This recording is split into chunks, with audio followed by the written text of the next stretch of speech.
all of you.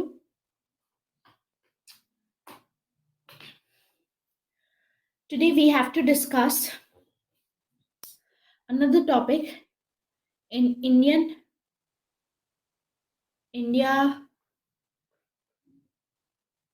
relation, because we are discussing international relation, right? So although in the last class, पिछली class में तो हम देखिए India and Nepal relations cover कर चुके हैं. इंडिया भूटान हमने पहले ही कवर कर लिया है. तो हम बहुत ही एक एसेंशियल टॉपिक जो हमारा रह गया था, which is the first topic, वो आज हम कवर करेंगे आज की क्लास में.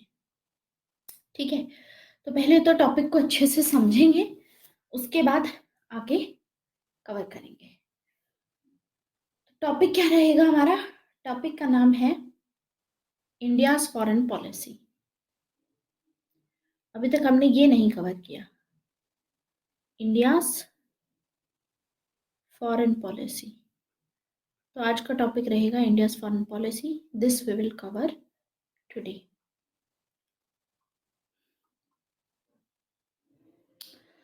तो India's foreign policy will start with that. अच्छा, अभी तक हमने न्यूक्लियर इश्यूज भी नहीं किया है. चलिए आने वाले टाइम में आगे जो रह जाएगा क्लास में उसमें कवर करेंगे. फिलहाल इंडियाज फॉरेन पॉलिसी पे कॉन्सेंट्रेट करते हैं.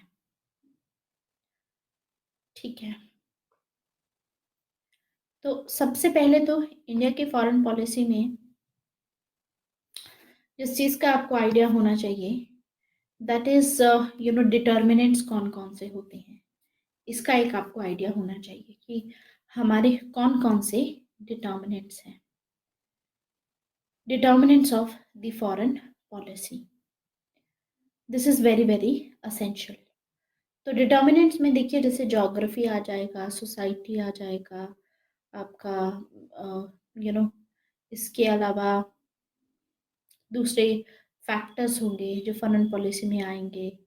इम्पैक्ट क्या होता है पॉलिटिकल इंस्टीट्यूशन का इंडिया की फॉरेन पॉलिसी में, ये एक टॉपिक आ जाएगा. तो ये सभी चीज़ें आज हम डिस्कस करने वाले हैं. So will start with that, India's foreign policy.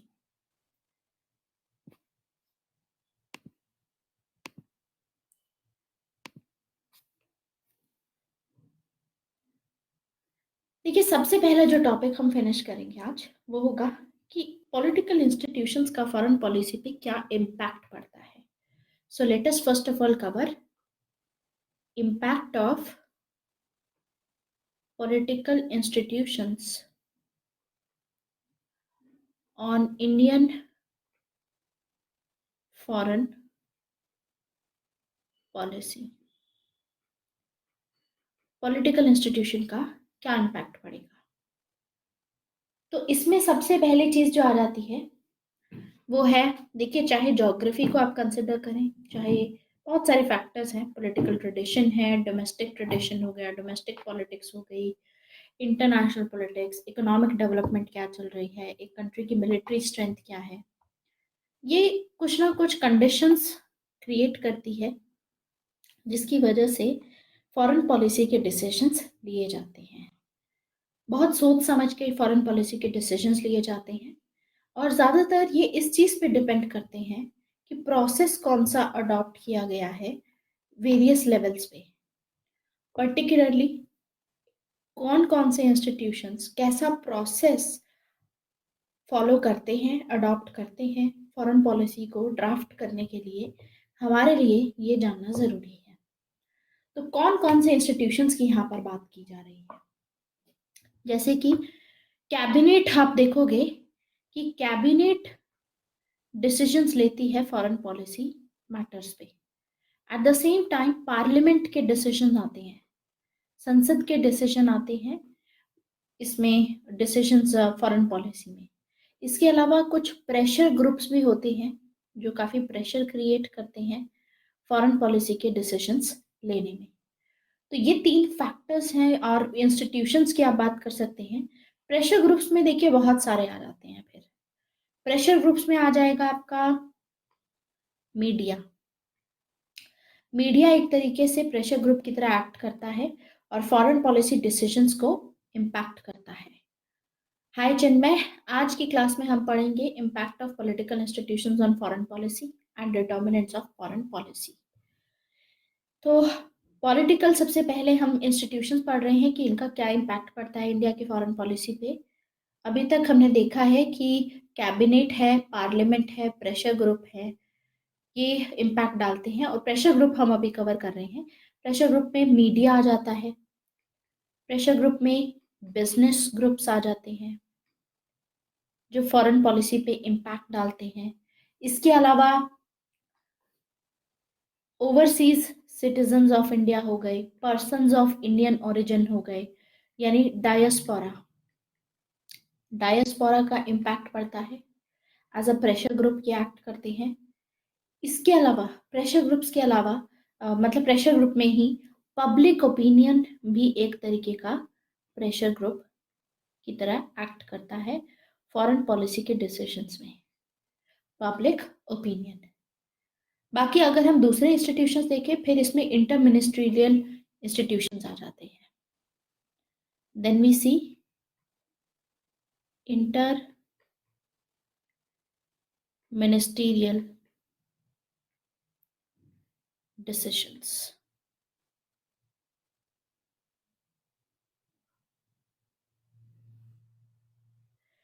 Inter ministerial decisions, या ऐसे कुछ जो डिसीजंस आते हैं, ऐसे कुछ इंस्टीट्यूशंस होते हैं, तो इंस्टीट्यूशंस आप लिख सकते हैं यहाँ पर, इंटर मिनिस्ट्रियल इंस्टीट्यूशंस। बाकी इसके अलावा एक और इंस्टीट्यूट आ जाता है, ministry of foreign affairs. Ministry of foreign affairs. अच्छा, जो इंटर मिनिस्ट्रियल इंस्टीट्यूशन है, इसी में पीएमओ आता है। पीएमओ, प्राइम मिनिस्टर्स ऑफिस, और नेशनल सिक्योरिटी काउंसिल, ये इस कैटेगरी में आते हैं। National Security council. तो एक एक करके इन सभी इंस्टीट्यूशंस को हम कवर करेंगे। सबसे पहले हम कैबिनेट की बात करते हैं कि कैबिनेट कैसा इंस्टीट्यूशन है। ठीक है, late us talk about cabinet.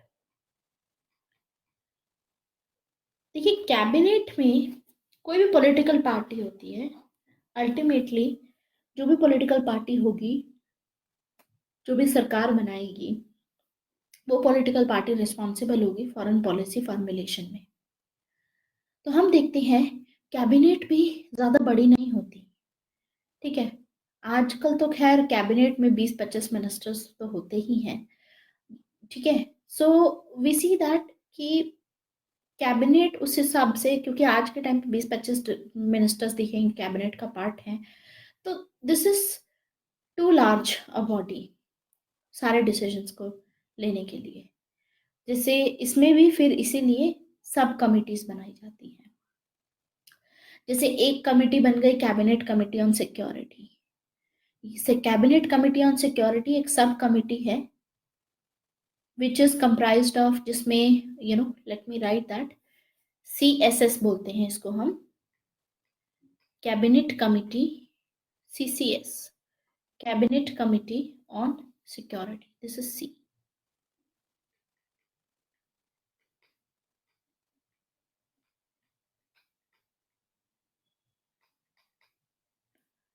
Cabinet committee on security. तो पॉलिटिकल पार्टी अल्टीमेटली रिलाई करती हैं, अल्टीमेटली रिस्पॉन्सिबल है फॉरेन पॉलिसी फॉर्मुलेशन में कैबिनेट के। And cabinet committee on security एक सब कमिटी है जिसमें कौन कौन होता है। इसमें प्राइम मिनिस्टर होंगे, इसका पार्ट। इसके अलावा जो हमारे होम अफेयर्स के मिनिस्टर हैं, होम मिनिस्टर, होम मिनिस्टर। ठीक है, उसके अलावा minister of external affairs, minister of external affairs, MEA। Then फिर हम देखते हैं फॉरेन अफेयर्स के मिनिस्टर हो गए, फाइनेंस मिनिस्टर होते हैं इसमें, और डिफेंस मिनिस्टर होते हैं। Finance minister and defence minister, ये कैबिनेट कमिटी सिक्योरिटी का पार्ट होते हैं। और मोस्ट ऑफ द इश्यूज के जो डिसीजंस हैं, जो फॉरेन पॉलिसी को अफेक्ट करते हैं, नेशनल सिक्योरिटी इश्यूज को अफेक्ट करते हैं, ये कमिटी लेती है कैबिनेट की। नेहरू के टाइम पे अगर आप देखोगे तो प्राइम मिनिस्टर को सिर्फ ये माना जाता था कि प्राइम मिनिस्टर बस इन्फॉर्म करेगा कैबिनेट को, प्राइम मिनिस्टर इन्वॉल्व नहीं होगा डिसीजन मेकिंग में, नहीं, मतलब कैबिनेट इन्फॉर्म नहीं होंगे। दिस इज व्हाट वी सी। पहले सिर्फ प्राइम मिनिस्टर सारे डिसीजन लिया करता था, मतलब फॉरेन पॉलिसी से रिलेटेड, और कैबिनेट को बस इन्फॉर्म कर देते थे कि ये मेरा डिसीजन है। आज के टाइम पे क्योंकि कोलिशन पॉलिटिक्स रहती है, ये सब चीज़ें होती हैं कि अलग अलग पार्टी से आज के टाइम पे ज़्यादा ट्रूली डेमोक्रेटिक आप बोलोगे कंपैरेटिवली उससे ज़्यादा है। तो आज के टाइम पे कैबिनेट मेंबर्स को डिसीजन मेकिंग में भी इन्वॉल्व किया जाता है।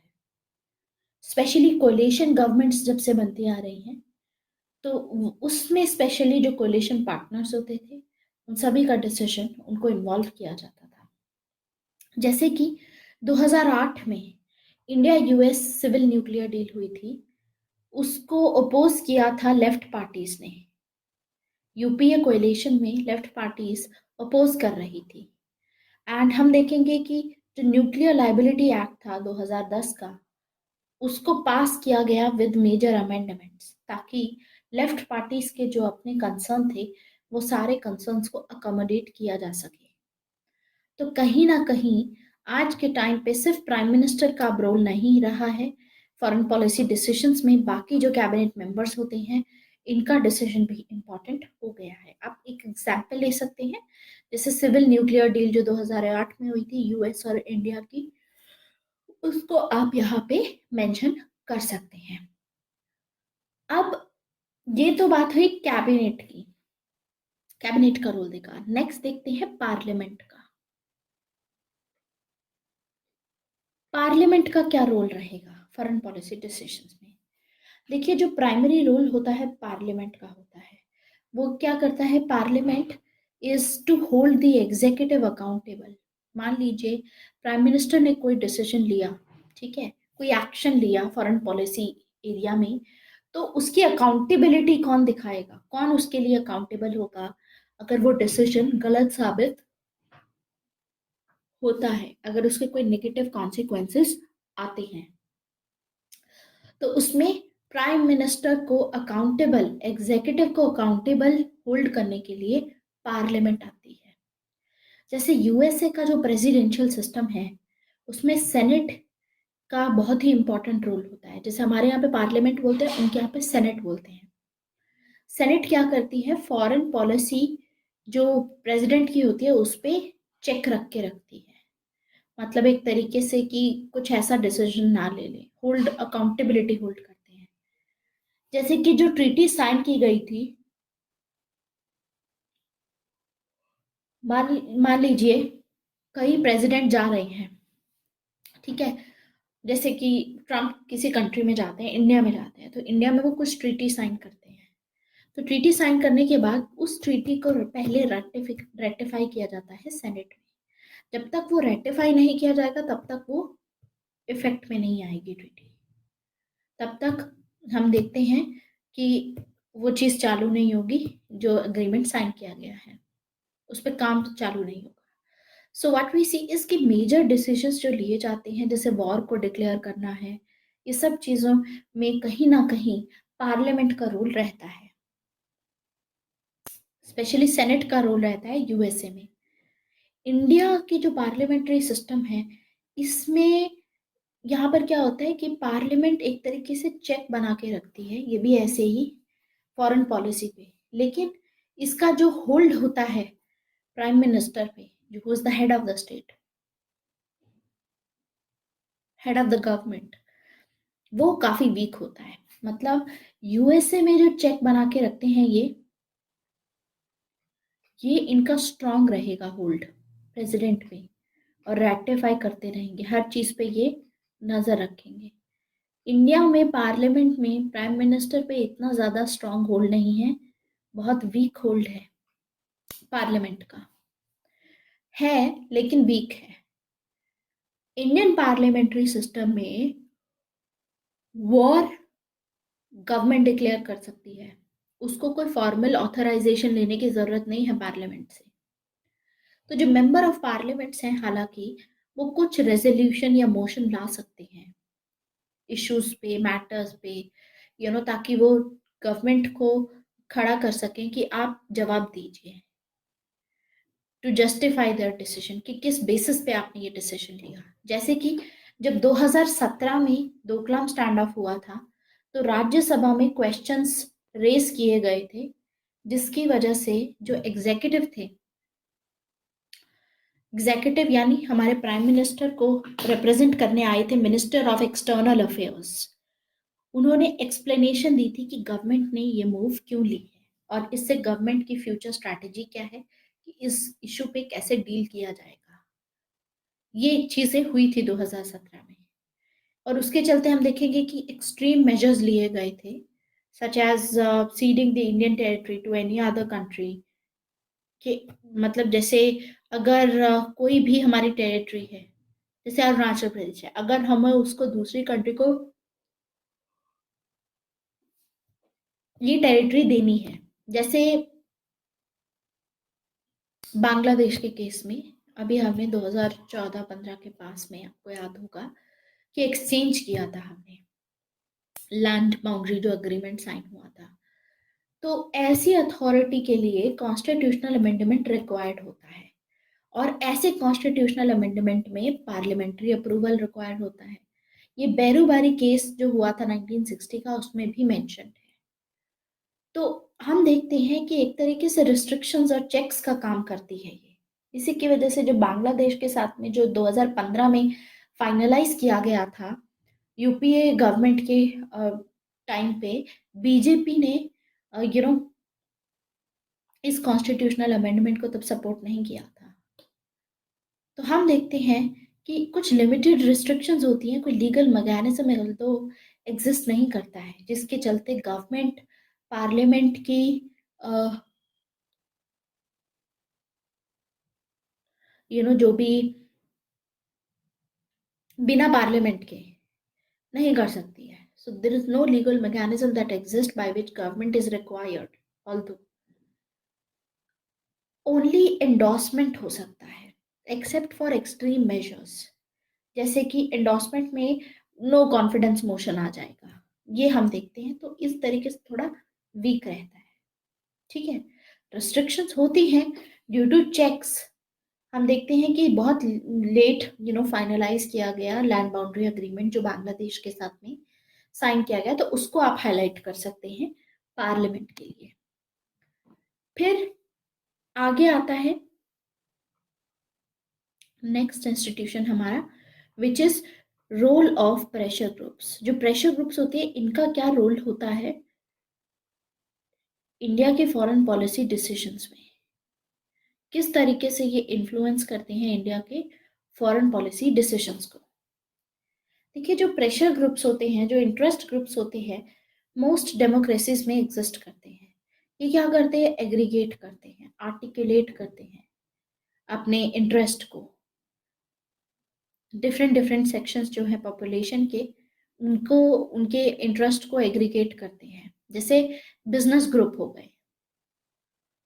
मनमोहन सिंह ने 2004 में कहा था कि you know it is on the foundation of people to people, business to business people, that we in government try to build state to state relations. जैसे पीपल टू पीपल कांटेक्ट होता है, बिजनेस टू बिजनेस कांटेक्ट होता है, वैसे ही हम भी try कर रहे हैं स्टेट टू स्टेट रिलेशंस का, क्योंकि एक तरीके से प्रेशर की तरह काम करता है। बहुत सारे लोगों ने आर्ग्यू किया था that it is no longer trade that follows the flag.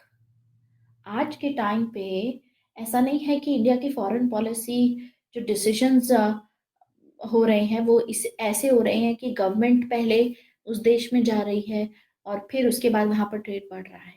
नहीं, आज के टाइम पे जहां पे ट्रेड अपॉर्चुनिटीज हैं, जहां बिजनेस का फायदा है, वहां पर गवर्नमेंट जा रही है।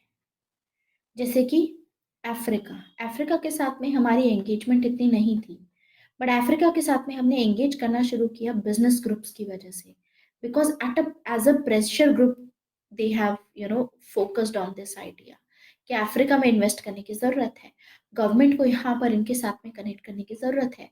That's when government started to engage with these countries.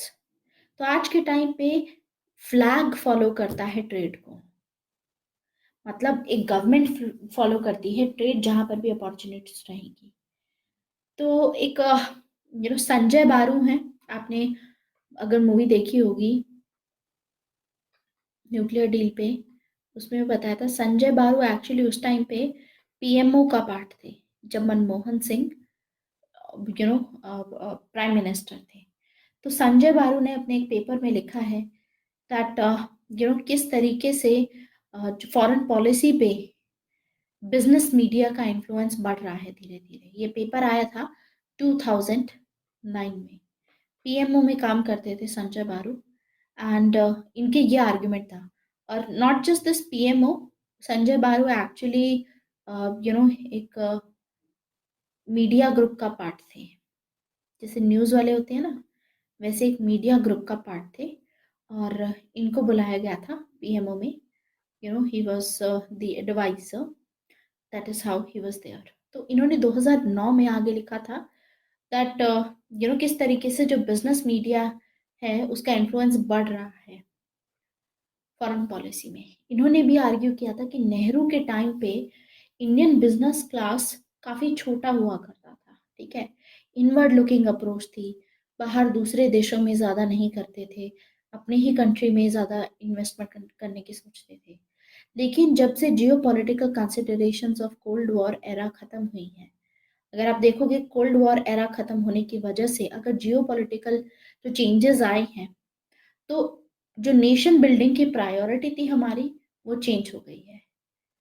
पहले एक socialist model of economic planning India में फॉलो किया जाता था, आगे जा करके हम देखेंगे ओपन कर देंगे इकोनॉमी। तो पहले बिजनेस ग्रुप्स का इतना ज्यादा रोल नहीं होता था इंडिया की फॉरेन पॉलिसी में, लेकिन धीरे धीरे करके बढ़ेगा। और ये मूवमेंट स्टार्ट होगी राजीव गांधी एरा से। 1985 से 1989 के बीच में राजीव गांधी थे। इस टाइम से शुरू होगी ये मूवमेंट, जब बिजनेस ग्रुप जो होंगे वो एंगेज करना शुरू करेंगे, इसके चलते गवर्नमेंट टू बिजनेस रिलेशंस बनेंगे। और 1990 में तो आपको पता है कोल्ड वॉर जब खत्म हुआ तो उरुग्वे राउंड ऑफ नेगोशिएशंस चालू हुए WTO के। तो उसके सक्सेस के चलते आगे ये सब काम होता रहेगा, साथ ही साथ इंडियन आईटी इंडस्ट्रीज भी सक्सेस करेंगी। इससे धीरे धीरे बिजनेस का रोल बढ़ता रहा। आगे 1995 में फिर FICCI आया, देन लेटर ऑन बहुत सारे इंस्टीट्यूशंस आए जो फॉरेन पॉलिसी को ड्राफ्ट करने में काफी इन्वॉल्व होने लगे। तो हम देखेंगे कि ट्रैक 2 डिप्लोमेसी स्टार्ट हुई। पहले क्या होता था, पहले सिर्फ ट्रैक 1 डिप्लोमेसी होती थी। ट्रैक 1 डिप्लोमेसी सीधा गवर्नमेंट टू गवर्नमेंट डिप्लोमेसी होती थी। लेकिन अब जब इंडिया ओपन होगा 1995 के बाद में, जब और भी ज्यादा ओपन होगा, तो हम देखेंगे कि अब ट्रैक 2 डिप्लोमेसी आएगी। अब बिजनेस टू बिजनेस कॉन्टैक्ट आएगा। हमारे जो यहाँ के पर्सनल्स होंगे, प्रोफेशनल्स, वो बाहर के प्रोफेशनल्स के साथ में या बाहर के बिजनेस के साथ, बिजनेस वालों के साथ में पूरा अपना एक्सपेंशन करेंगे। और उसी टाइम पे लुकिस्ट पॉलिसी भी आई थी, तो लुकिस्ट पॉलिसी को भी सपोर्ट कर रहे थे। इनफैक्ट सिंगापुर के प्राइम मिनिस्टर को बुलाया गया था उस टाइम पे 1995 में। तो हम देखते हैं कि ये ऑर्गेनाइज किया गया था, पार्टनर समिट्स ऑर्गेनाइज की गई, और मेजर डिप्लोमेटिक इवेंट्स उस टाइम पे हुए, और फॉरेन लीडर्स को इनवाइट किया जाने लगा बार बार।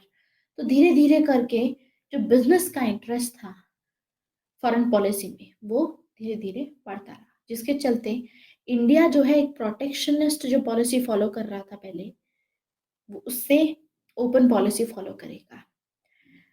आप देखोगे चाइना भी राइज करेगा as a business rival, and तो उसके बाद आउटवर्ड ओरिएंटेशन हो जाएंगी इंडियन बिजनेस की। बाहर हम देखेंगे कि इन्वेस्ट करना शुरू करेंगे। जैसे इंडियंस यूके में फोर्थ बिगेस्ट इन्वेस्टर हैं, फोर्थ नंबर पे सब जो इन्वेस्ट करते हैं ज़्यादातर वो यूके में करते हैं।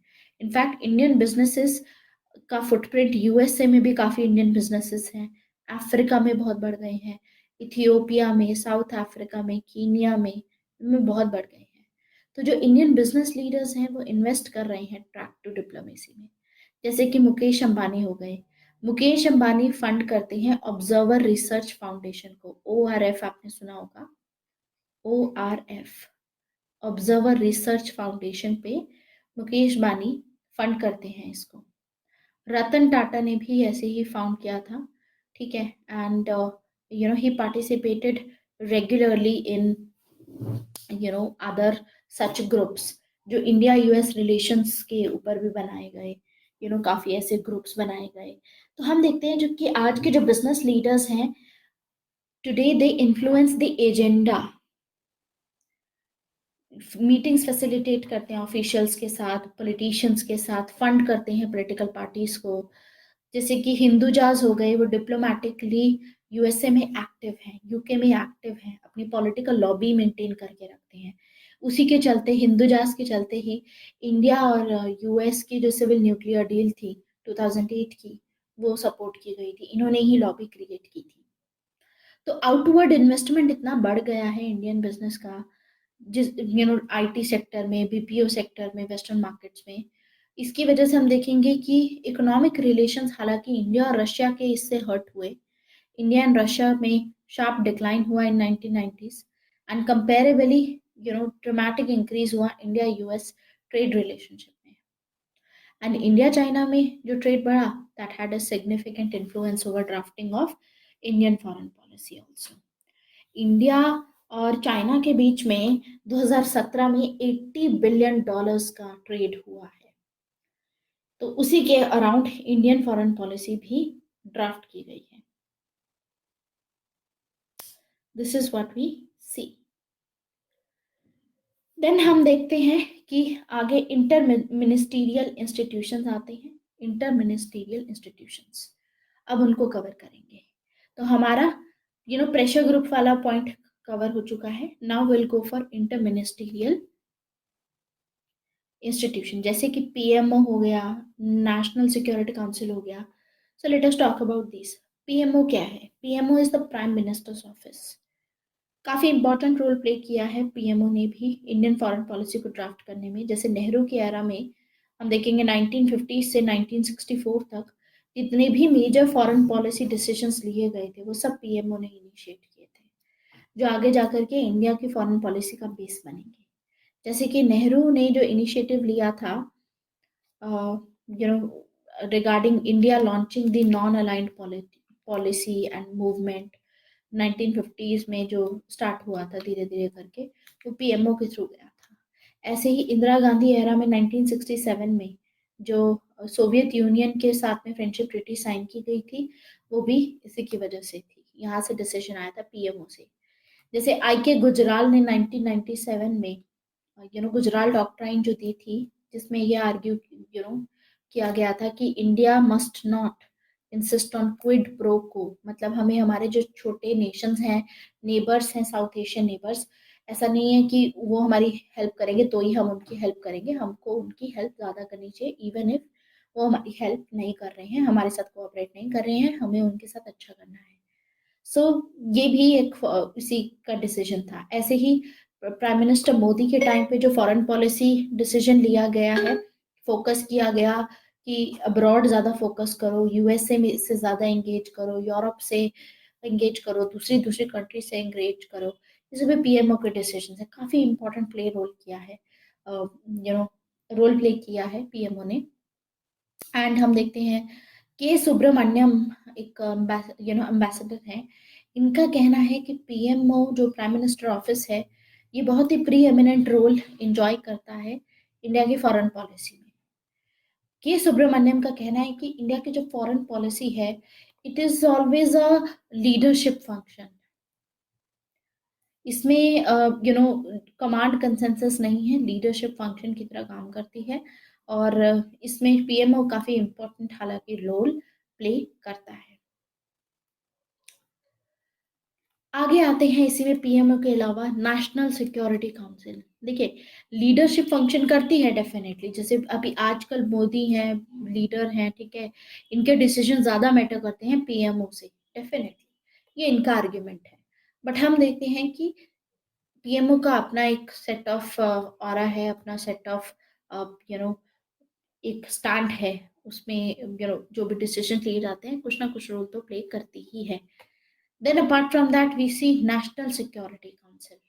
देखिए, इंडिपेंडेंस के बाद से जो नेशनल सिक्योरिटी काउंसिल है, सिक्योरिटी से रिलेटेड जितने भी डिसीजंस लिए गए, चाहे वो इंटरनल डिसीजंस हों, ठीक है, उसको सेंट्रलाइज किया गया धीरे धीरे, ठीक है, एंड ज़्यादा मतलब हम देखेंगे कि ज़्यादा सोचा नहीं गया उस बारे में।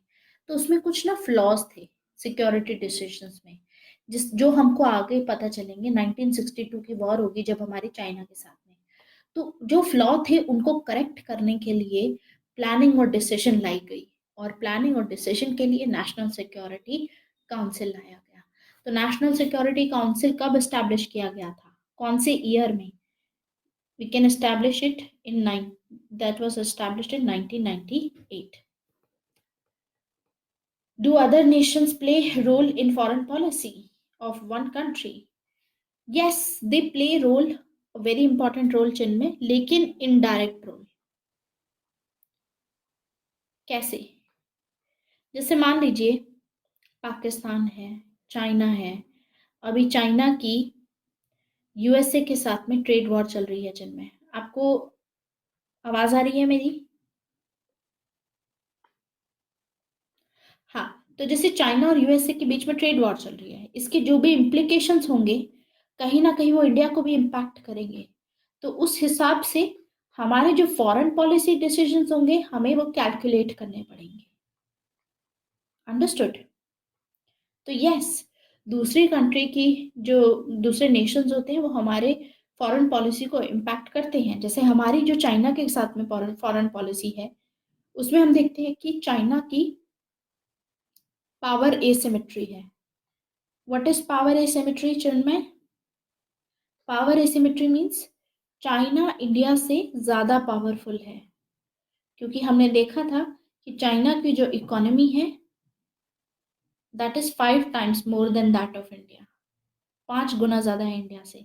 चाइना की जो जीडीपी है 5 टाइम ज्यादा है, और चाइना की जो डिफेंस है, डिफेंस का जितना बजट है चाइना का, वो इंडिया से 3 गुना ज्यादा है। तो उस हिसाब से हम देखते हैं, टेक्नोलॉजी वाइज देख लो, मिलिट्री वाइज देख लो, चाइना हमसे आगे है। तो अगर हम चाइना के साथ में इसमें डील कर रहे हैं तो दूसरा नेशन तो ऑब्वियसली एक इंपॉर्टेंट रोल प्ले करेगा to affect in our foreign policy. उस हिसाब से इंडिया के पास में डिसीजन लेने की जो स्पेस होती है वो बहुत कम हो जाती है चाइना को लेकर के। हमारी जो चाइना को लेकर के स्ट्रेटेजिक स्पेस होती है कि हम अपने हिसाब से फॉलो करेंगे, जो हमारा मन करेगा वो करेंगे, वो रिड्यूस हो जाती है, क्योंकि चाइना हमें फोर्स करता है एक पर्टिकुलर डायरेक्शन में काम करने के लिए, क्योंकि फिर उसके अलावा इंडिया के पास फिर कोई चारा नहीं होता। तो मतलब कुछ रिस्ट्रिक्ट तो करता है यस दूसरा नेशन हमारी फॉरेन पॉलिसी की डिसीजंस को, और ये बहुत इंपॉर्टेंट चीज है। तो ये चीज हाईलाइट कर सकते हैं आप उसमें, ठीक है। तो नेशनल सिक्योरिटी काउंसिल बनाई गई थी 1998 में। अब नेशनल सिक्योरिटी काउंसिल के बारे में थोड़ा सा डिटेल में पढ़ लेते हैं। Let us talk about national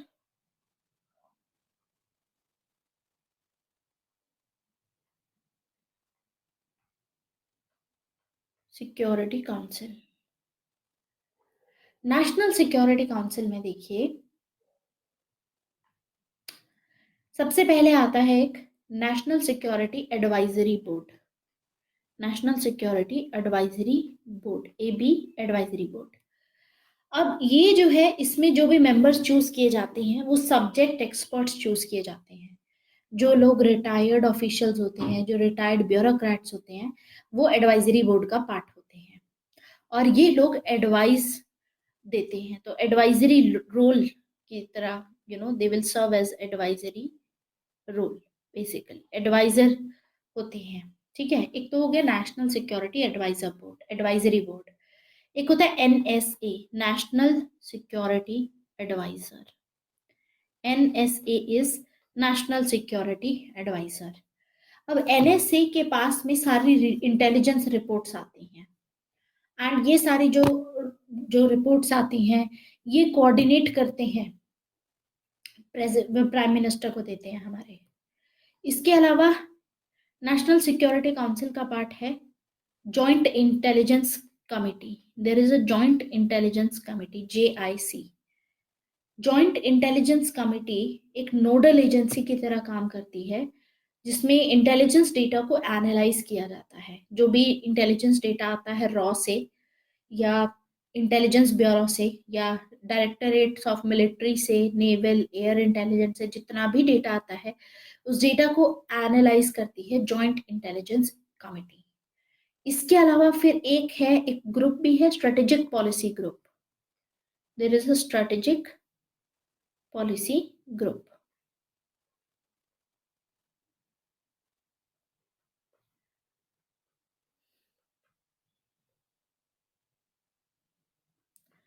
strategic policy group का काम होता है, ये मेन डिसीजन मेकिंग पार्ट है।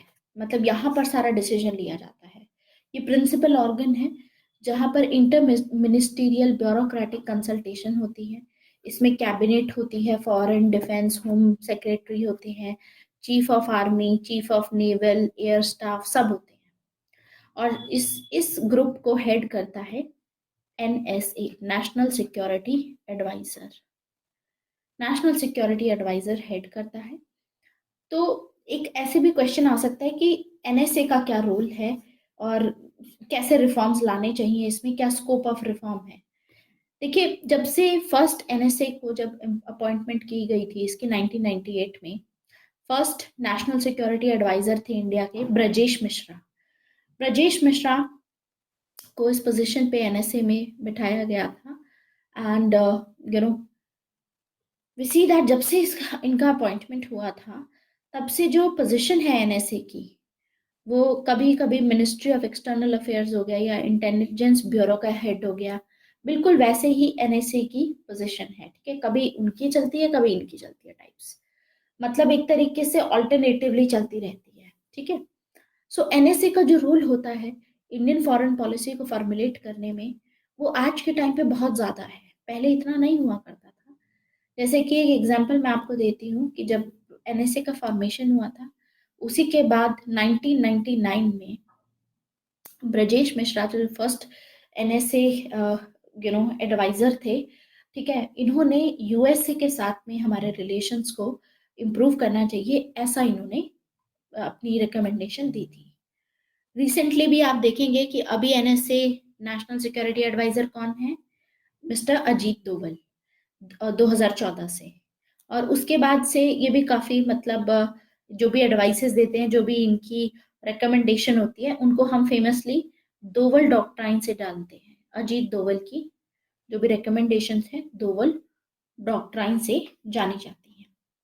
तो दोवल डॉक्ट्राइन में इसमें देखिए आर्ग्यूमेंट ये है कि इस अप्रोच में जो सिक्योरिटी रिलेटेड मैटर होते हैं, जो भी इंडिया की हार्ड लाइन अप्रोच जो भी ली गई है, जैसे इसमें सर्जिकल स्ट्राइक ली गई, ठीक है, सर्जिकल स्ट्राइक हो गई, और जो टेरर ग्रुप्स पे म्यांमार में 2015 में जो एक्शन लिया गया था, ऑपरेशन हुआ था, एंड पाकिस्तान में जो 2016 में सर्जिकल स्ट्राइक हुई थी, वो सभी दोवल की एडवाइसेस थी।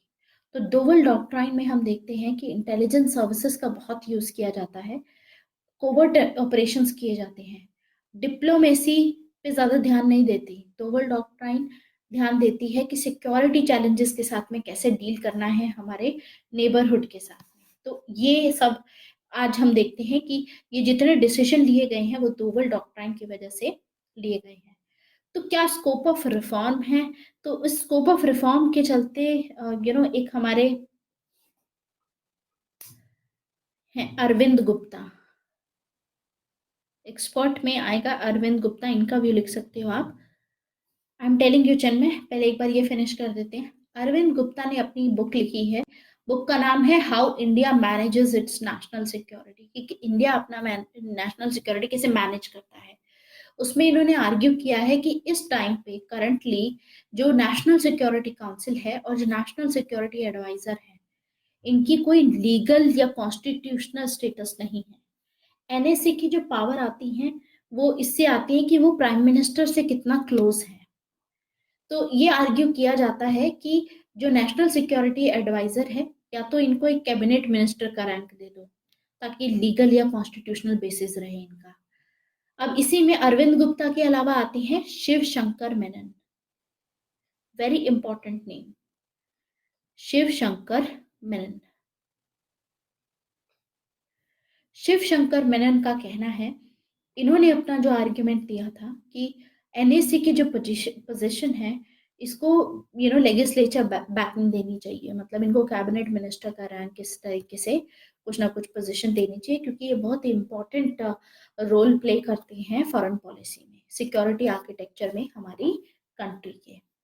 तो उस हिसाब से बोला जाता है, ठीक है। अब क्वेश्चन आता है कि फॉरेन पॉलिसी पे क्वेश्चन कैसे आते हैं। देखिए, फॉरेन पॉलिसी पे चल में क्वेश्चन ऐसे आ जाएंगे जैसे कि आपको डिटर्मिनेंट्स, अभी हम इसको भी पढ़ेंगे कि डिटर्मिनेंट्स कौन कौन से होते हैं फॉरेन पॉलिसी के, कौन कौन से फैक्टर्स होते हैं जिसकी वजह से फॉरेन पॉलिसी डिसीजंस पे अफेक्ट पड़ता है, ठीक है।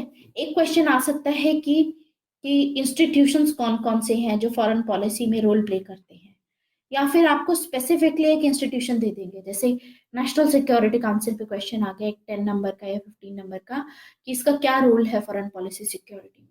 ये डिटर्मिनेंट में से कि डायस्पोरा कितना इंपॉर्टेंट रोल प्ले करती है, या डोमेस्टिक पॉलिटिक्स कितना इंपॉर्टेंट रोल प्ले करती है in deciding the foreign policy decisions में कितना इन्फ्लुएंस डालती है, ऐसे क्वेश्चन आता है हमारा इंडिया की फॉरेन पॉलिसी से, ठीक है।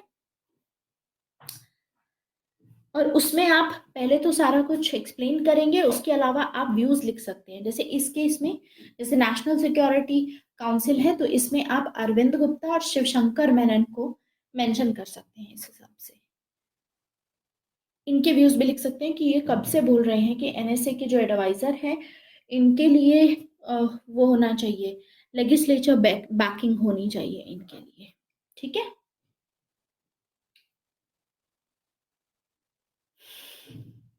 ओके, सो अभी हम थोड़ा सा 5 मिनट का ब्रेक लेंगे, फिर उसके बाद इसको कंटिन्यू करेंगे।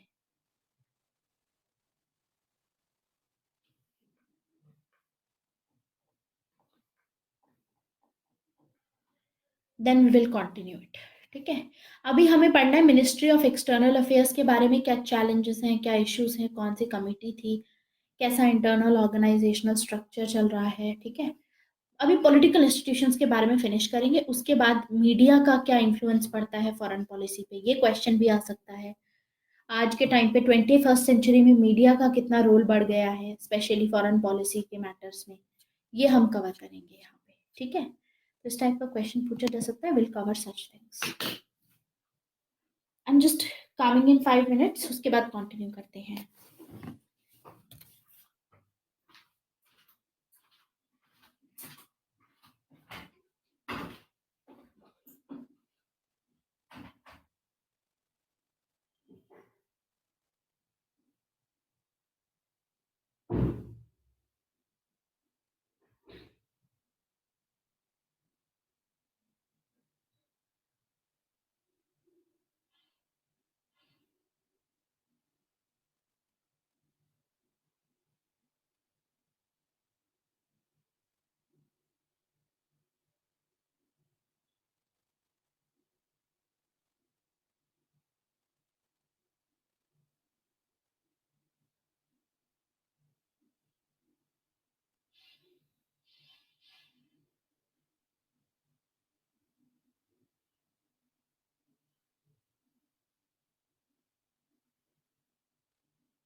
Okay, so let us continue.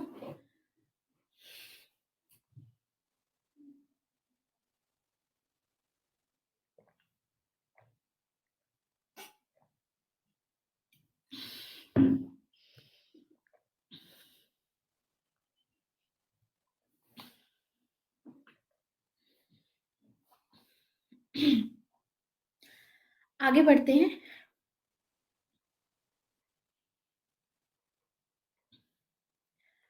Ministry of external affairs, ministry of external affairs के बारे में देखिए। मिनिस्ट्री ऑफ एक्सटर्नल अफेयर्स में ये प्रिंसिपल गवर्नमेंट इंस्ट्रूमेंट है, ठीक है। यानी गवर्नमेंट यहाँ पर डिसीजंस लेती है कि फॉरेन पॉलिसी क्या चीज़ इम्प्लीमेंट की जाए। बेसिकली फॉरेन पॉलिसी फॉर्मुलेट और इम्प्लीमेंट करने का काम जो करती है गवर्नमेंट लेवल पे, वो है गवर्नमेंट लेवल पे MEA, यानी मिनिस्ट्री ऑफ एक्सटर्नल अफेयर्स। तो कॉम्पोजिशन क्या है, इसका स्ट्रक्चर क्या है, वो समझने की कोशिश करते हैं। देखिए, अगर हम ब्यूरोक्रेट के मामले में देखें तो ब्यूरोक्रेट में जो MEE में फॉरेन सेक्रेटरी होता है,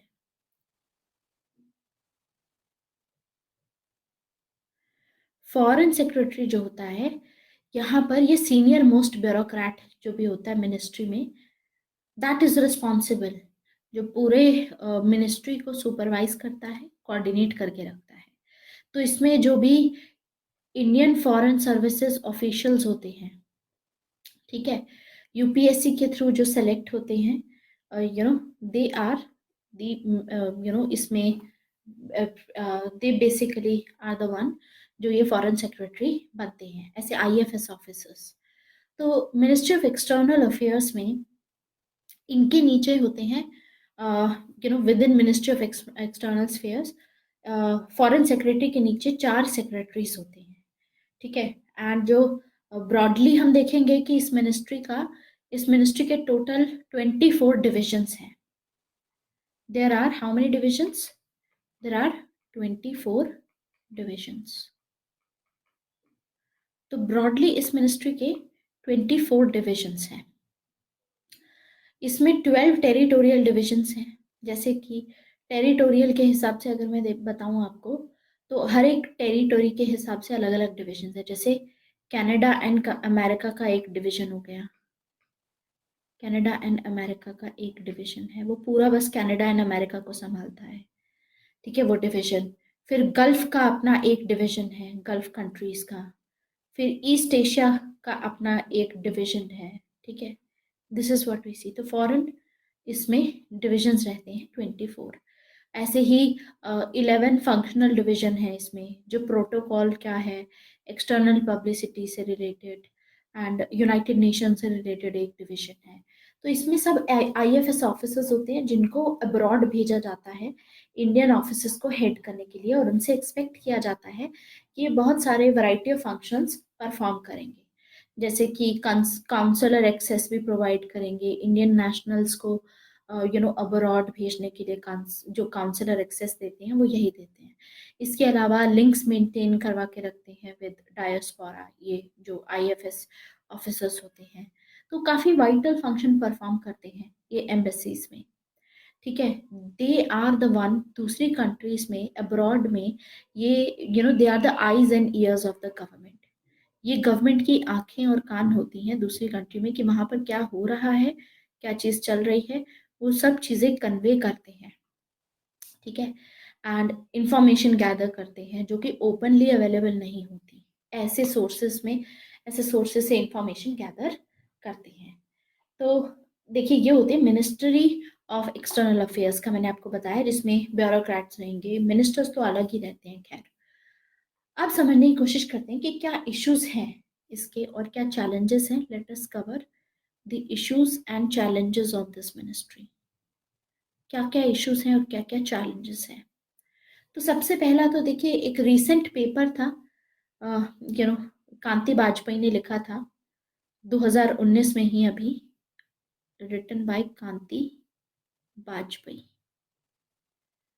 ठीक है, पेपर में एक आर्टिकल था basically, not article, this was a paper that was written by her, जिसमें एक बहुत इंपॉर्टेंट क्वेश्चन रेज किया गया था। पेपर था India's foreign policy capacity. India's foreign policy capacity. India's foreign policy capacity में इन्होंने लिखा था, जो एक इम्पॉर्टेंट क्वेश्चन रेज किया था कि क्या इंडिया की जो फॉरेन पॉलिसी है, इसके पास उतनी कैपेसिटी है जो कि एक इफेक्टिव रोल प्ले कर सकती है बड़े गोल्स के लिए, बड़े एम्बिशंस के लिए, चाहे वो नेबरहुड से रिलेटेड हो या उसके बियॉन्ड हो। तो उसमें फिर पता चला था, बहुत सारे इश्यूज आइडेंटिफाई किए गए थे जिन पे रिफॉर्म्स लाने की ज़रूरत है। जैसे कि सबसे पहला है critical mass of capable officers, कि हमारे पास उतने कैपेबल ऑफिसर्स हैं कि नहीं। तो पहला इशू था critical mass of capable officers and information infrastructure. कितना हमारे पास इंफ्रास्ट्रक्चर या इस तरीके से है भी या नहीं। तो उसमें ये बताया गया कि आईएफएस जो है, it is extremely small compare to other major foreign services. जो इंडिया के जो फॉरेन ऑफिसर्स हैं, कंपैरेटिवली बहुत कम हैं बाकी सब से। बाकी सब जो दूसरे कंट्रीज के जो फॉरेन सर्विसेज होती हैं, उनके जो फॉरेन डिप्लोमेट्स होते हैं, उसके मुकाबले बहुत कम है फॉरेन, मतलब हमारे जो भी डिप्लोमेट्स हैं। ठीक है, और ये बात एक्सेप्ट की है मिनिस्ट्री ऑफ एक्सटर्नल अफेयर्स ने भी। एट प्रेजेंट आपको पता है कितने थे? 2007 में अगर आप देखोगे तो इंडिया की जो एक्सटर्नल कमिटमेंट थी, मतलब कितने हमारे फॉरेन डिप्लोमेट्स हैं कुल मिलाकर के, 2007 के according it was just 708 diplomats जो आईएफएस ऑफिसर्स हैं। 708 आईएफएस ऑफिसर्स हैं बस। So that is very very small number. हालांकि इसको बढ़ाया गया है। ठीक है, ये जो भी पोजीशंस थी इनको धीरे धीरे इंक्रीज किया गया, ऑलमोस्ट इसमें 33% इंक्रीज किया गया है। और 2000, ये तो 7 का डेटा है, अगर 2017 का डेटा देखोगे आप तो सबसे बड़ा चैलेंज है कि अभी भी, मतलब 2 साल पहले का डेटा है जिसमें 941 डिप्लोमेट्स हैं बस हमारे। तो बाकी सभी में अगर आप देखोगे, जैसे चाइना की अगर देखोगे कि कितने हैं चाइना के इन टोटल, तो वो हैं 4500। चाइना के जो आई, मतलब चाइना के जो फॉरेन सर्विसेज वाले फॉरेन ऑफिशियल्स होंगे दूसरे कंट्री में, जो फॉरेन डिप्लोमेट्स हैं, 4500 स्ट्रेंथ देखिए, तो उस हिसाब से कितना ज्यादा है। और इंडिया का देखिए कंपैरेटिवली कितना कम है। तो एक तो ये इश्यू है, ठीक है, मिनिस्ट्री ऑफ एक्सटर्नल अफेयर में जो इस पेपर में हाईलाइट किया गया था। इनफैक्ट अगर G20 कंट्रीज में देखोगे और ब्रिक्स कंट्रीज में देखोगे, मतलब ब्रिक्स में तो हम इतना हाईलाइट करते हैं अपने आप को कि हम बहुत आगे हैं, इंडिया एक डेवलपिंग कंट्री है, और चाइना के बाद हम मानते हैं, लेकिन ब्रिक्स में भी सबसे ज्यादा कम अगर किसी देश के हैं तो वो है इंडिया के। बाकी सभी ब्रिक्स कंट्री में जितने भी कंट्रीज हैं, सभी के डिप्लोमेट, नंबर ऑफ डिप्लोमेट्स बहुत ज्यादा हैं। ऐसे ही G20 कंट्रीज में भी नंबर ऑफ डिप्लोमेट्स इंडिया से ज्यादा हैं, इंडिया के स्मॉलेस्ट नंबर ऑफ डिप्लोमेट्स हैं। इनफैक्ट एक कमिटी की रिपोर्ट आई थी, शशि थरूर कमिटी थी 2016 में, that was the Shashi Tharoor committee. अगर आप शशि थरूर कमेटी की माने 2016 की, तो इस कमेटी में क्या बोला गया? इस कमेटी में साफ बात ये बोली गई थी कि एक सीरियस डिस्कनेक्ट है फॉरेन पॉलिसी की, जो प्रायोरिटीज होती हैं इंडिया की, और जो फॉरेन ऑफिशियल्स जो भेजे जाते हैं, लैंग्वेज स्किल्स इतनी इंप्रूव नहीं होती हैं। जैसे कि आप देखोगे जितने पिछले 10 सालों में इन टोटल कितने आईएफएस ऑफिसर्स तैयार किए गए हैं? सिर्फ 770 ऑफिसर्स। सिर्फ 770 ऑफिसर्स पिछले 10 सालों में तैयार किए गए हैं, और इन 770 में से ऑलमोस्ट जो 559 ऑफिसर्स हैं, इस कमिटी ने ये हाईलाइट किया था कि जो 559 ऑफिसर्स हैं, इनकी प्रोफिशिएंसी ही नहीं है।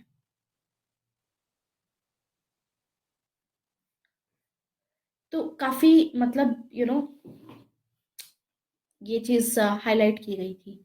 तो गवर्नमेंट ने हालांकि नेबरहुड फर्स्ट पॉलिसी में प्रायोरिटाइज किया हुआ है, लेकिन देर आर नो डिप्लोमेट्स जिनको मतलब भूटानी जाति हो या नेपाली जाति हो। इनमें से भी हम देखेंगे कि सिर्फ 2 ऐसे हैं जिनको नॉलेज है। इनमें से भी सिर्फ 3 डिप्लोमेट्स हैं जो सिन्हालीज में बात कर सकते हैं। श्रीलंका में सिन्हालीज है, राइट? तमिलियंस हैं और एक सिन्हालीज है, करेक्ट? तो सिन्हालीज में आप देखोगे कि सिर्फ हमारे इन टोटल 3 ऐसे डिप्लोमेट्स हैं, आईएफएस ऑफिसर्स हैं, जिनको सिन्हालीज आती है। इसके अलावा किसी को नहीं आती है। तो नॉन इंडियन लैंग्वेज में प्रोफिशिएंसी नहीं है। दिस इज व्हाट वी सी। उसके बाद चाइना एक प्रायोरिटी कंट्री है, ठीक है? सिर्फ एक चाइना ऐसी प्रायोरिटी, ओनली प्रायोरिटी कंट्री है that is saved by this language proficient diplomats, क्योंकि चाइना के केस में in total there are 75 diplomats जिनको चाइनीज आती है, एक्चुअली में जिनको चाइनीज आती है। And that is true that IAS कहीं ना कहीं अंडरमाइन करती है कि लोग आईएफएस इतना क्यों नहीं करते हैं, बिकॉज दूसरी कंट्रीज में पोस्टिंग होगी।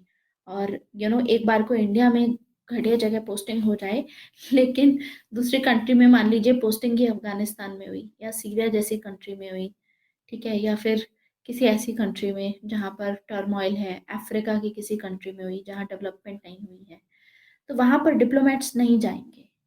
ये भी मतलब काफी अंडरमाइन करता है, करेक्ट?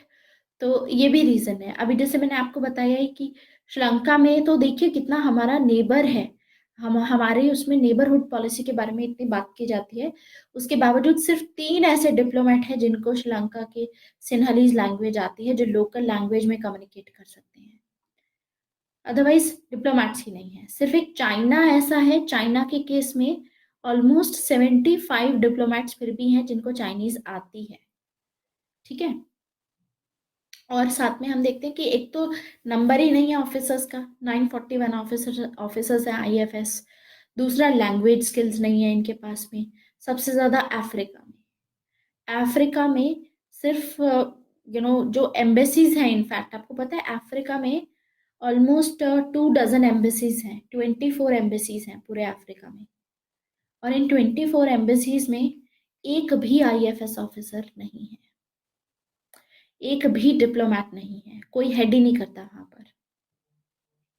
और जो थोड़े बहुत हेड करने जाते भी हैं, दे आर द वन जो जिनको लोकल लैंग्वेज आती ही नहीं है। वहां की लोकल लैंग्वेज की भी प्रॉब्लम है, प्रोफिशिएंसी की। Wait a minute. Hello. Yes.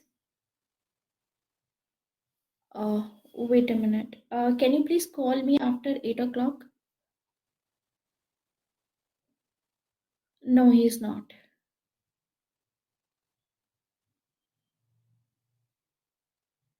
Okay, okay, okay,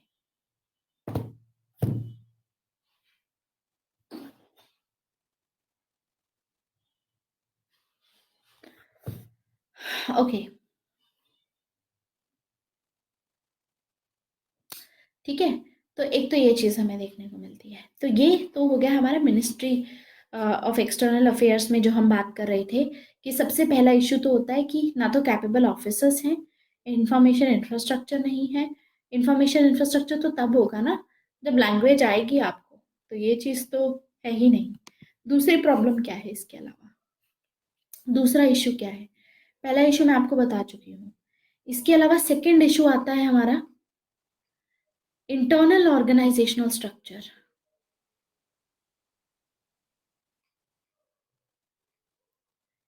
internal organisational structure. अगर आप इंटरनल ऑर्गेनाइजेशनल स्ट्रक्चर देखें तो इसमें किशन एस राणा है, 2014 में इन्होंने बताया था, Kishan S Rana, this is the name.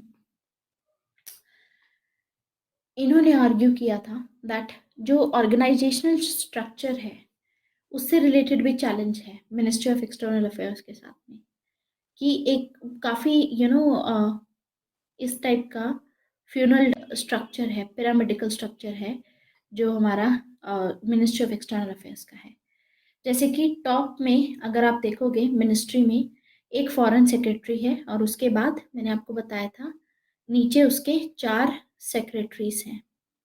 There are 1 2 3 4 secretaries, ठीक है। और जो फॉरेन सेक्रेटरी है is the head of IFS, he is the head of IFS, ठीक है।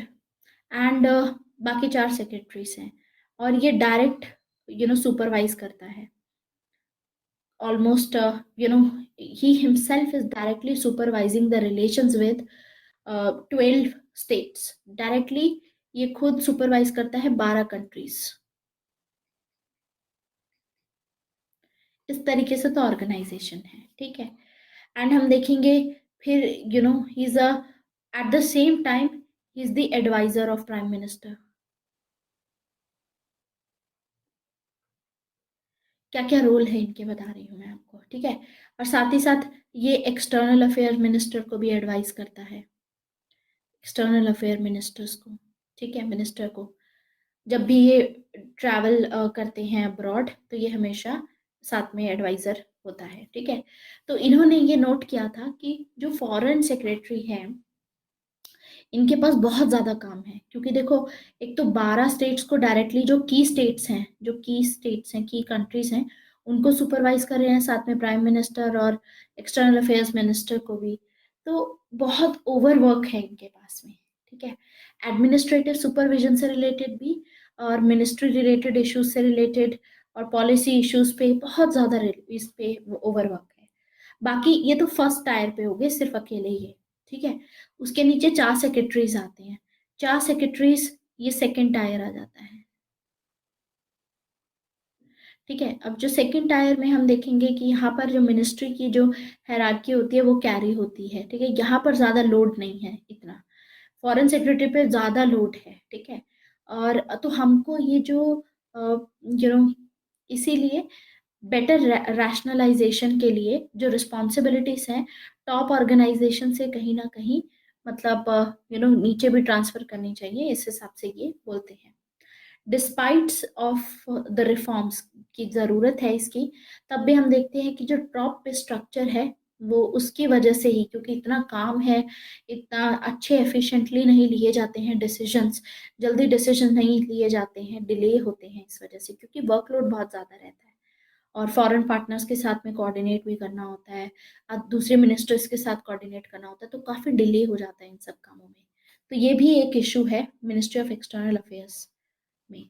तीसरा इशू आता है हमारा कि इसकी जो रिलेशनशिप है मिनिस्ट्री ऑफ एक्सटर्नल अफेयर्स की दूसरी जो पॉलिटिकल इंस्टीट्यूशंस हैं उसके साथ में भी प्रॉब्लम है।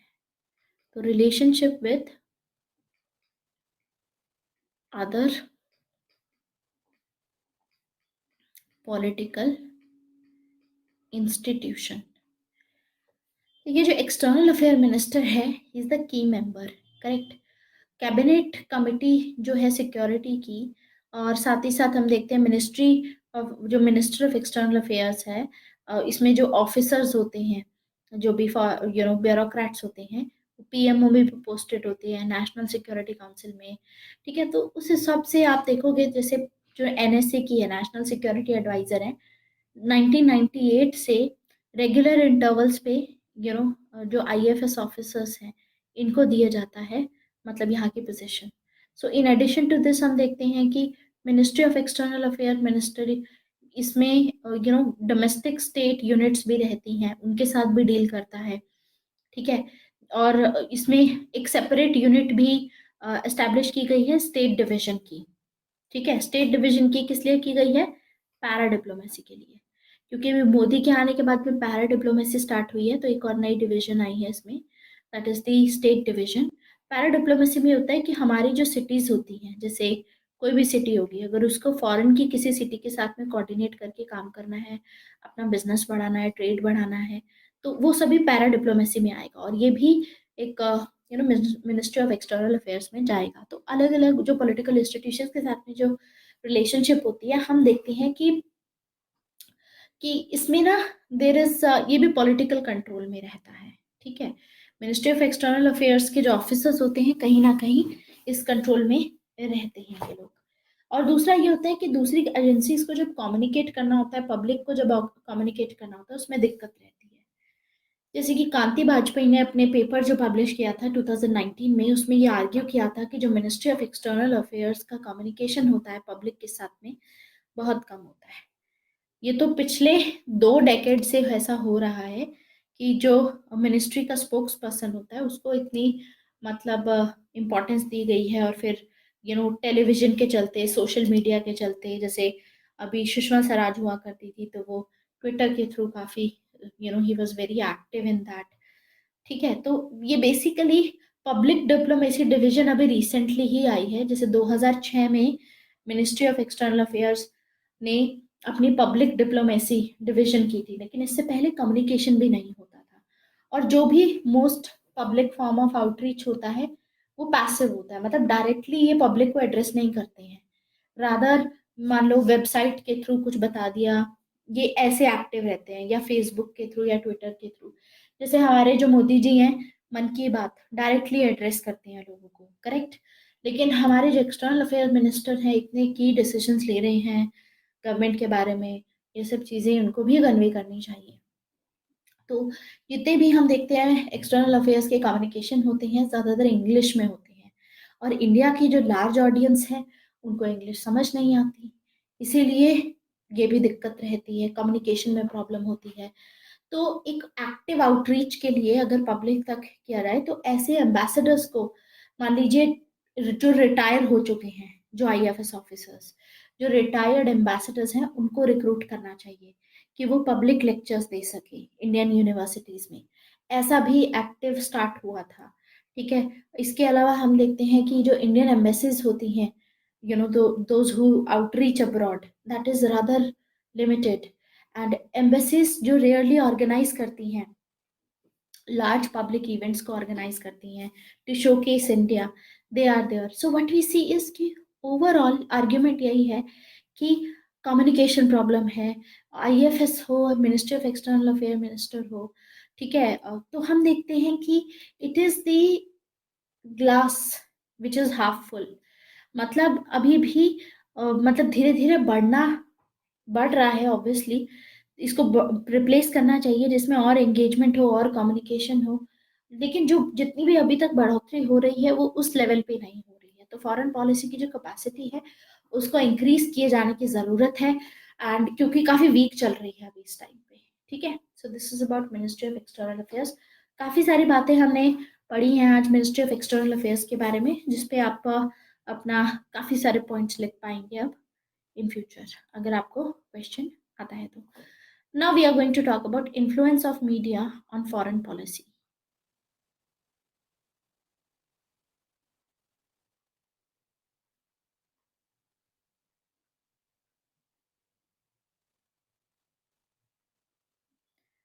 मीडिया का क्या रोल रहता है फॉरेन पॉलिसी में, this is what we are going to discuss now.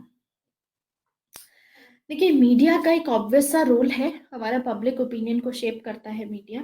लोग कैसे सोचते हैं किसी कंट्री के बारे में, ये मीडिया बहुत अच्छे से बनाता है, चाहे वो जो सोशल मीडिया हो, चाहे फिर टेलीविजन हो, या हमारा जो न्यूज़ चैनल्स होते हैं इसके थ्रू।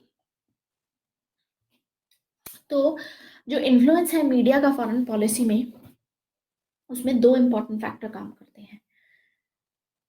पहला तो ये कि जिस एक्सटेंट पे डोमेस्टिक पॉलिटिकल डिसएग्रीमेंट होता है, ठीक है, फॉरेन पॉलिसी इश्यूज पे, उसको हाईलाइट किया जाता है। जैसे कि मान लीजिए कि कहीं पे किसी कंट्री में कुछ हो रहा है, तो डोमेस्टिक में लोगों के क्या विचार हैं उस बारे में, क्या कंसेंसस है हमारा फॉरेन पॉलिसी इशू पे, ऐसे। दूसरा रहता है कि गवर्नमेंट जो होती है और मीडिया के बीच में जो भी रिलेशनशिप रहती है उसको हाईलाइट किया जाता है। मतलब दूसरी गवर्नमेंट, जैसे मीडिया है, आपको पता है आधे से ज्यादा कंट्रीज ऐसी हैं जिनके बारे में हमें कुछ नहीं पता है। It is through media that we get to know about them. इतना हमें कोई है ही नहीं। स्पेशली कुछ चीजें हमें सिर्फ न्यूज चैनल से पता चलती हैं। कोई ऐसे कुछ वॉल्केनो यहाँ पर फट गया तो हमें पता चल गया कि अच्छा ऐसी भी कोई कंट्री है, वहां पर ऐसा भी हो रहा है। Otherwise we have no knowledge about these countries. तो इंडियन फॉरेन पॉलिसी में आपको वैसे भी पता है कि डोमेस्टिक पॉलिटिकल कंसेंसस की बहुत ही एक इम्पॉर्टेंट प्लेस है आज के टाइम पे। शुरुआत में इतनी नहीं थी, आज के टाइम पे बहुत है। शुरुआत में नेहरू का डोमिनेशन था। कांग्रेस हमेशा, शुरू में भी ऐसा हुआ करता था कि जो कांग्रेस रहती थी तो कांग्रेस हमेशा मीडिया में अपने अपने रोल को अपने ऊपर डोमिनेट करते रहते थे। मतलब ये, और जो फॉरेन पॉलिसी के ऊपर होता था ज्यादा रोल नहीं जाता था। तो इंडियन स्टेट की अप्रोच मीडिया के प्रति यही थी कि मीडिया को हमेशा जीत के रखना है, अपने अंडर रखना है, क्योंकि इसी से लोग इन्फ्लुएंस होते हैं। ठीक है। तो हम देखते हैं कि जो फॉरेन पॉलिसी डिसीजंस है वो मीडिया से इन्फ्लुएंस नहीं होते थे, रादर वो मीडिया को अपने अंडर रखते थे। तो मीडिया को इस तरीके से देखा जाता था कि मीडिया एक ऐसा इंस्ट्रूमेंट है जिसके चलते गवर्नमेंट का व्यू पॉइंट प्रमोट किया जाता था। ठीक है। तो उसको फोर्थ एस्टेट नहीं माना जाता था, इंडिपेंडेंट वॉइस नहीं थी। ठीक है। लेकिन आज के टाइम पे जब हम देखेंगे कि कोल्ड वॉर पीरियड के टाइम पे अगर देखोगे तो गवर्नमेंट जो होती थी वो मीडिया सपोर्ट को सिक्योर करने में काफी कामयाब थी। जैसे फॉरेन पॉलिसी में कोई भी डिसीजन लिया, मीडिया उसको बढ़ा चढ़ा करके दिखाएगी। मीडिया के साथ में नेक्सस रहता था, कहीं ना कहीं पेड मीडिया का जो कॉन्सेप्ट आता है वो रहता था। लेकिन आयरॉनिकली देखोगे तो एक बहुत सब्सटैंशियल पार्ट है एक्सटर्नल पॉलिसी डिवीजन का मिनिस्ट्री ऑफ एक्सटर्नल अफेयर्स में, जो कि that has been there in dealing with domestic media. ये डोमेस्टिक मीडिया के साथ में डील कर पाते हैं, but what about international media? तो ये थोड़ा डिफरेंट है। सो इस डिवीजन में हम देखते हैं कि जो इंटरनल पब्लिसिटी है इस पे ज्यादा ध्यान देती है। ठीक है। Rather than external publicity India में इंटरनली क्या हो रहा है, इंटरनल पॉलिसी क्या चल रही है, एक्सटर्नली इसकी पब्लिसिटी कम की जाएगी। तो equally this is very difficult to give any such example जहाँ पर गवर्नमेंट ने ये पॉलिसी को ऑल्टर किया हो फॉरेन अफेयर्स में मीडिया के प्रेशर की वजह से। बट हम देखते हैं कि इंडियन डिप्लोमेट्स ये इस चीज पे क्लेम करते हैं कि they can get media they want. ठीक है। So this is what they believe in. So आजकल लेकिन पहले इतना नहीं रोल था, हम ये देखते हैं अपने कंट्रोल में रखते थे। आज के टाइम पे 21st सेंचुरी में जो मीडिया का रोल है काफी इंक्रीज हो रहा है। This role is increasing 21st century में। सन 2000 से basically there has been a breakdown of domestic political consensus. Specially अब आपको पता ही है कि 24/7 टेलीविजन न्यूज चैनल चलते हैं, तो मीडिया का रोल उस हिसाब से काफी बढ़ गया है। जैसे कि धीरे धीरे जो डोमेस्टिक पॉलिटिकल कंसेंसस हुआ करता था फॉरेन पॉलिसी पे, ये काफी इरोड हो गया है। जो डोमेस्टिक पॉलिटिक्स है मतलब लोकल, उसमें उनका अलग रहता है, जो सेंट्रल गवर्नमेंट होती है उसका अलग रहता है। तो उस वजह से काफी हाईलाइट में रहता है, तो मीडिया का रोल बहुत बढ़ गया। दूसरा, रेवोल्यूशन आई मीडिया में, टेलीविजन के चलते एक्सपेंशन हुआ, बिजनेस जर्नलिज्म स्टार्ट हुआ। ठीक है। उसके बाद हम देखेंगे कि जो प्राइवेट कॉरपोरेट थे, एडवर्टाइजमेंट की इम्पोर्टेंस आ गई इसमें, एडवर्टाइजमेंट के रेवेन्यूज आने लग गए। ठीक है। इससे ज़्यादा कि गवर्नमेंट मीडिया को सपोर्ट करे। अब गवर्नमेंट मीडिया को इतना सपोर्ट नहीं कर भी रही, तो जो कॉरपोरेट ग्रुप्स होते हैं वो रेवेन्यू उनसे जनरेट करते हैं ये लोग। तो उस टाइम से हम देखेंगे कि बिजनेस और मिडिल क्लास की भी प्रेफरेंस मीडिया पॉलिसी को लेकर के काफ़ी रेलेवेंट हो गई, बढ़ गई। और इसके चलते आज के टाइम पे मीडिया का काफी इंपॉर्टेंट रोल है फॉरेन पॉलिसी में। एक एग्जाम्पल अगर उसकी बात करें तो हमारे जो देश में 2008 की जो India US civil nuclear deal हुई थी, मीडिया की वजह से काफी इंपॉर्टेंट रोल प्ले किया था। और इसमें पब्लिक सपोर्ट जनरेट करने की कोशिश की गई थी फॉरेन पॉलिसी मूव के लिए, ये हमें दिखता है। ठीक है, टेलीविजन मीडिया में स्पेशली इससे यूपीए गवर्नमेंट की जो पोजीशन थी, जो लेफ्ट पार्टीज थी क्रिटिसाइज कर रही थी यूपीए गवर्नमेंट को, इनके अगेंस्ट में मीडिया ने ये मतलब ऐसी इमेज बनाई थी that this nuclear deal is going to be very beneficial for Indians, ऐसा बनाया था। तो उसी में संजय बारू थे जो उस टाइम पे पीएमओ का पार्ट थे, इन्होंने ये अपनी बुक में भी लिखा है कि इंडियन मीडिया अभी तक भी अपने आप को इतना एक्टिव प्लेयर नहीं मानता है फॉरेन पॉलिसी में।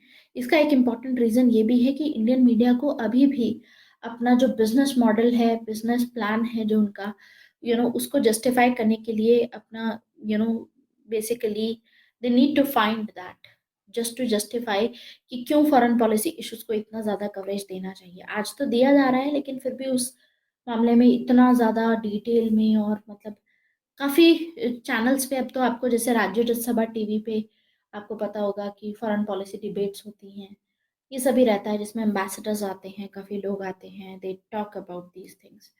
तो ये बहुत अच्छा इनिशिएटिव है मीडिया का। ठीक है, सो आज के टाइम पे स्पेशली पेड मीडिया का भी कॉन्सेप्ट आ गया है हालांकि। तो ज़्यादातर हम देखते हैं कि फॉरेन कंट्रीज में इंडियन मीडिया हाउसेस कम हैं, और वहाँ पे जो फॉरेन न्यूज़ एजेंसीज होती हैं वही चीज़ों से जो जो उनको पता होता है, मतलब वॉट एवर दे प्रेफर, उसी को सुना देते हैं। हमारे यहाँ पर वैसा ही जैसे कि चाइना में है, China has emerged as India's one of the biggest trading partners. एक काफ़ी सिग्निफिकेंट नेबर है चाइना हमारा, लेकिन ओनली 3-4 मीडिया ऑर्गेनाइजेशंस हैं जिनके स्टेशन चाइना में हैं। तो इस हिसाब से ज़्यादा स्टेशनिंग होनी चाहिए वहाँ पर, ताकि बेटर हमारे पास अवेयरनेस हो रिगार्डिंग दैट कंट्री। तो मीडिया का रोल उस हिसाब से आप एक्सप्लोर कर सकते हैं इसमें। ठीक है, बाकी फिर इसके अलावा आ जाता है हमारा next topic, which will be the determinants of foreign policy. कौन कौन से डिटर्मिनेंट्स हैं, ये लास्ट टॉपिक है हमारा आज का। उसके बाद आज की क्लास हमारी फॉरेन पॉलिसी से रिलेटेड फिनिश हो जाएगी। Determinants of foreign policy.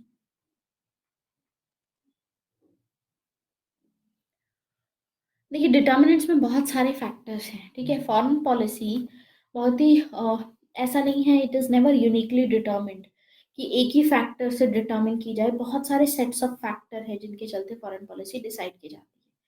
तो आपको सभी फैक्टर्स के बारे में पता होना चाहिए। जैसे एक फैक्टर आ जाएगा ज्योग्राफी, दूसरा फैक्टर होगा economic development, domestic political and social structure, international environment, military strength, history and culture, like that. ठीक है, तो ये सभी डिटर्मिनेंट्स हैं। Wait a minute. Hello. Hello, हाँ जी दीदी, मैं क्लास ले रही थी अभी। नहीं, अभी नहीं है, पर 10 मिनट्स में। ठीक है ना? हाँ जी। ओके। So sorry. हाँ, तो हम बात कर रहे थे कि बेसिक डिटर्मिनेंट्स में बहुत सारे डिटर्मिनेंट्स आ जाते हैं। तो one by one let us talk about this determinants. तो सबसे पहला आता है geography.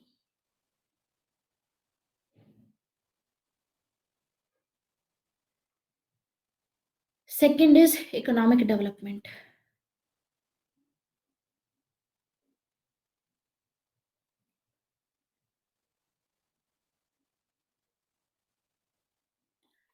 Third factor is domestic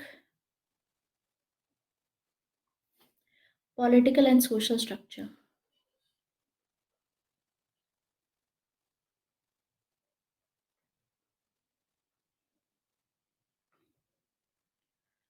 fourth is international environment.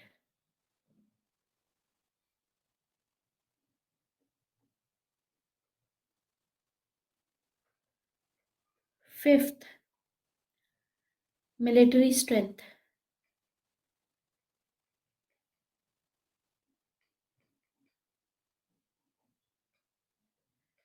Sixth, history and culture.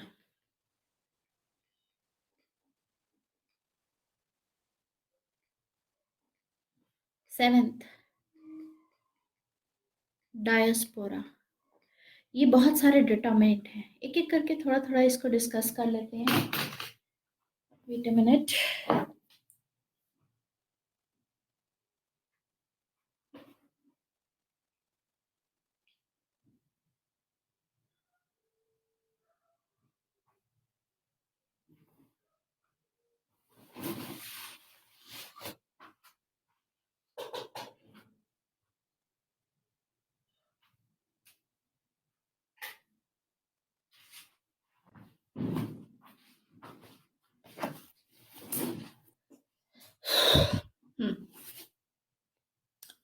सबसे पहले आएगा ज्योग्राफी। देखिए, नेपोलियन का भी यही कहना था कि किसी भी कंट्री की फॉरेन पॉलिसी उसकी ज्योग्राफी से डिटरमिन होती है। ठीक है, ऐसे ही एक महन मैकिंदर डिबेट है जिसमें ज्योग्राफी को बहुत एम्फेसाइज किया जाता है। बहुत सारे देयर वाज एल्फ्रेड महन, वी विल सी दैट उनका आर्ग्यूमेंट ये था कि एक कंट्री की जो नेवल पावर होती है वो की रोल प्ले करती है, कि वो कंट्री वर्ल्ड पावर कैसे बनेगी। ठीक है, जैसे ब्रिटिश एम्पायर को वो मेंशन करते हैं इन पर्टिकुलर, कि क्योंकि ब्रिटिश एम्पायर की नेवल पावर बहुत स्ट्रांग थी, इसीलिए ब्रिटिश एम्पायर वर्ल्ड पावर थी एक टाइम पे। आगे जाकर के हम देखेंगे कि ब्रिटिश एम्पायर के बाद यूएसए की जो नेवल पावर होगी काफ़ी स्ट्रांग होगी। ठीक है, तो उस हिसाब से वर्ल्ड पावर बन जाएगा। आज के टाइम पे आप देखोगे चाइना जो चैलेंज कर रहा है हेजेमनी को, तो चाइना का 15,000 किलोमीटर्स सीधा डायरेक्ट हमारा कोस्टल इनका पड़ता है, कोस्ट लाइन है कि 15,000। तो उस हिसाब से इवन दैट इज अ मतलब चैलेंजिंग कंट्री जो बन सकती है, आज हेजिमनी को चैलेंज कर रही है यूएसए की। तो कुछ ऐसे नैरो पैसेजेस और स्ट्रेटेजिक चोक पॉइंट्स होते हैं जो आइडेंटिफाई किए गए हैं, जिनको कंट्रोल करने से एक कंट्री की पावर को इंक्रीज किया जा सकता है। तो यानी ज्योग्राफी जो होती है कहीं ना कहीं बहुत मेजर रोल प्ले करती है। जैसे इंडिया के केस में इंडियन ओशन होंगे, इंडियन फॉरेन पॉलिसी इसके बेसिस पे होनी चाहिए। इंडियन ओशन को आप देखोगे तो चाइना का 80% जो ऑयल इंपोर्ट होता है वो इंडियन ओशन से जाता है। 85% जो इंडिया का ट्रेड है वो इंडियन ओशन से पास होता है। और आप देखोगे हिस्टोरिकली जो ब्रिटिशर्स थे, पोर्चुगीज थे, ठीक है, ये इंडियन ओशन पे अपना कंट्रोल एस्टैब्लिश करना चाहते थे, क्योंकि इंडियन ओशन के थ्रू बेसिकली ये एंट्रेंसेस और ये सब एकदम गार्ड कर सकते थे। यहाँ से काफी वो निकलता है, जैसे पर्शियन गल्फ से, स्ट्रेट ऑफ हॉर्मुज से आप देखोगे ये एक पैसेज है। ठीक है, रेड सी से इंडियन ओशन की तरफ एक पैसेज है। देन ईस्ट अफ्रीकन कोस्ट वाली साइड से स्ट्रेट ऑफ मलक्का हो गया, साउथ ईस्ट एशिया में वहां से है। ठीक है, तो वहां से कंट्रोल किया जा सकता है। तो ब्रिटिशर्स की जो नेवल प्रेजेंस थी इन्होंने मेंटेन करके रखी हुई थी अपनी स्विस कनाल पे 1957 तक, 56 तक। सिंगापुर पे 1970s तक इन्होंने मेंटेन करके रखी हुई थी। उसके बाद फिर यूएसए डोमिनेट आ जाएगा, फिर यूएसए अपनी इंडियन ओशन पे नेवल प्रेजेंस मेंटेन करनी शुरू करेगा, जैसे कि टियागो ग्रासिया रीजन में करेगा 1974 से, जो which is on the southern tip of India, वहां पर आज के टाइम पे यूएसए की नेवल प्रेजेंस है। फ्रांस को देख लो, यूएसए, आज के टाइम पे चाइना है, सभी के नेवल बेसिस हैं। जैसे जिबूटी में है, ठीक है, which is at the horn of Africa, gulf of Aden के पास में। ठीक है, तो ओशन इन द सेंस कि हम देखते हैं ज्योग्राफी से पूरा ये रिलेटेड है, तो इसमें आप ये सब हाईलाइट कर सकते हो। जैसे अभी रिसेंटली 2018 में ओमान के साथ में 2018 में ये दुकम पोर्ट है एक, ठीक है, उसकी एक्सेस इंडिया ने अभी फाइनली अपने मिलिट्री एंड लॉजिस्टिकल के लिए एक्सेस पूरा एग्रीमेंट साइन किया है। तो ये जो ग्वादार पोर्ट है पाकिस्तान चाइना का, उसके काफी क्लोज है, उसको कहीं ना कहीं काउंटर करने में हेल्प करेगा। ईस्टर्न साइड पे इंडियन ओशन के देखोगे तो इंडिया ने सबांग नेवल बेस है इंडोनेशिया में, 2018 में इंडिया ने वहां पर पूरी अग्रीमेंट अभी किया है, ठीक है, इनके साथ में। इनफैक्ट इंडिया अब एक फंक्शनल फार ईस्टर्न कमांड मेंटेन करके रख रहा है, जिसमें 3 विंग्स होंगी आर्म्ड फोर्सेस की, अंडमान एंड निकोबार आइलैंड में भी, उसके लिए भी फंक्शनल फार ईस्टर्न कमांड रखेगा इंडिया। तो ये सभी यही एम्फोसाइज करता है कि किस तरीके से एक कंट्री की जो जोग्राफी है इम्पोर्टेंट होती है। जैसे कि हम देखेंगे, मैकाइंडर का कहना था कि जो भी country eastern rule eastern Europe हो, whoever will rule eastern Europe, Russia के पास में है eastern Europe, that will also rule the heartland of Asia. ऐसे ही जो भी कंट्री हार्टलैंड को रूल करेगा वो इस पूरे वर्ल्ड को रूल करेगा। दैट इज यूरोप की हम बात कर रहे हैं, ठीक है। एंड वर्ल्ड आइलैंड है यूरोप, यूरोप को वर्ल्ड आइलैंड बोला जाता है, वर्ल्ड आइलैंड को रूल करेगा। एंड जो भी इस वर्ल्ड आइलैंड को रूल करेगा वो वर्ल्ड को रूल करेगा, पहले ऐसा माना जाता था। तो उसमें एम्फोसाइज यही किया गया है कि कंट्रोल करने की ज़रूरत है। जोग्राफी बहुत इंपॉर्टेंट पार्ट उसमें प्ले करती है, और उसमें बीइंग अ सी पावर, अगर आपके पास नेवल पावर है तो वो इम्पोर्टेंट है। हालांकि आज के टाइम पे देखोगे अगर, तो लैंड पावर को ज़्यादा इम्पोर्टेंस दी जा रही है, ठीक है। लैंड पावर के हिसाब से अगर आप देखोगे तो लैंड में जैसे one belt one road initiative हो गया चाइना का, silk route. Then apart from that India का Indian international north south transport corridor, अभी India Asia Africa growth corridor पे भी काम करना शुरू करेगा। ये सब चीज़ें रहती है। तो ज्योग्राफी बहुत इंपॉर्टेंट प्ले रोल करती है। जैसे कि हिमालयन फ्रंटियर हो गए, ठीक है। नॉर्थ में ये एक नेचुरल बैरियर की तरह काम करते हैं कि किसी भी कंट्री को जैसे चाइना से अगर अटैक करना तो नहीं हो सकता। वेस्टर्न नॉर्थ वेस्टर्न साइड से ही पूरी एंट्री है, देखो वहां से काफी हमको देखने को मिलेगा कि रहता है, ठीक है।